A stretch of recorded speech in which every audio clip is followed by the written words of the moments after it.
I'm doing example 6.3 from chapter 6. This is a conservation of energy problem. So I pasted the equations for this chapter up on the screen here, and then this is from the book. And I'll run through this. We have our origin kind of set already to right on the person's head, but the acorn is beginning up high in the air where it has lots of gravitational potential energy. So we are supposed to solve for how fast the acorn's moving. That's related to kinetic energy. And we're going to assume here that work is 0. Now, technically, there would be air resistance, and that would do negative work on the acorn. But if we assume air resistance is negligible, then we can say that energy is conserved. Notice the really long formula over here. That's the one I'm going to write. You are allowed to take shortcuts though and cross out terms or just not even write them out when you show your work, and that's okay. Okay, so here we have initial kinetic, and I'll just kind of write right across here, plus initial potential in the form of gravitational and also spring or elastic potential energy, which is so small, but I think they're using S here, plus work, and that is equal to final kinetic, gravitational, spring, and then any change in internal energy. Usually that's talking about a change in shape or some thermal energy from friction.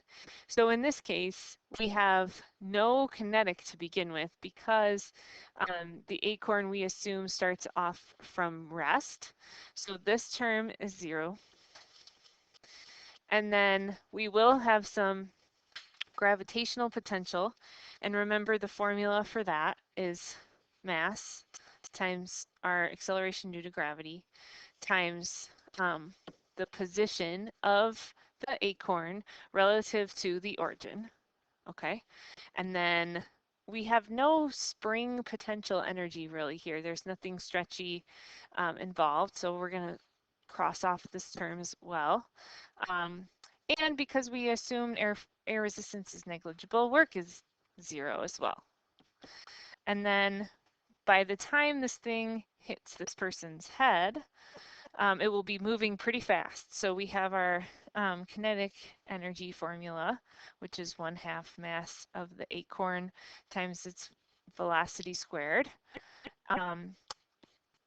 When it reaches your head, because that's our origin, it's not going to have any gravitational potential because it'll be at a position of 0 with respect to the origin. And then these terms go away as well if we're assuming that mechanical energy is conserved, meaning no spring energy, first of all, and then none of the kinetic energy is being transformed into heat, or the acorn isn't changing shape. And so those terms go to 0 as well. So then, I wrote that all out. If you do this on your own, you might just kind of do that part in your head. But now, if we have a simpler equation, it's the mass times gravity times initial position. All that potential energy is being transformed into kinetic energy from falling. And then we do have information. We have the mass, although look, we wouldn't need it technically, right? I mean, since we have mass on both sides of the equation, if we divide both sides, then the mass goes away. That's helpful. Then we have G, or is 9.8 meters per second squared, and we have our initial position, and we're solving for VF.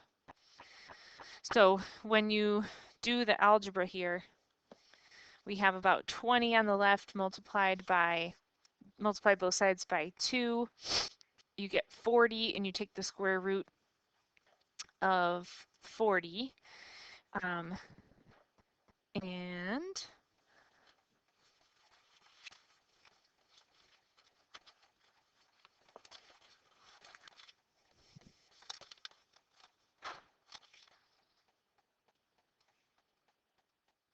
we get 6.3 meters per second. And I'm just checking this because it's different than what the book got. I'm sorry.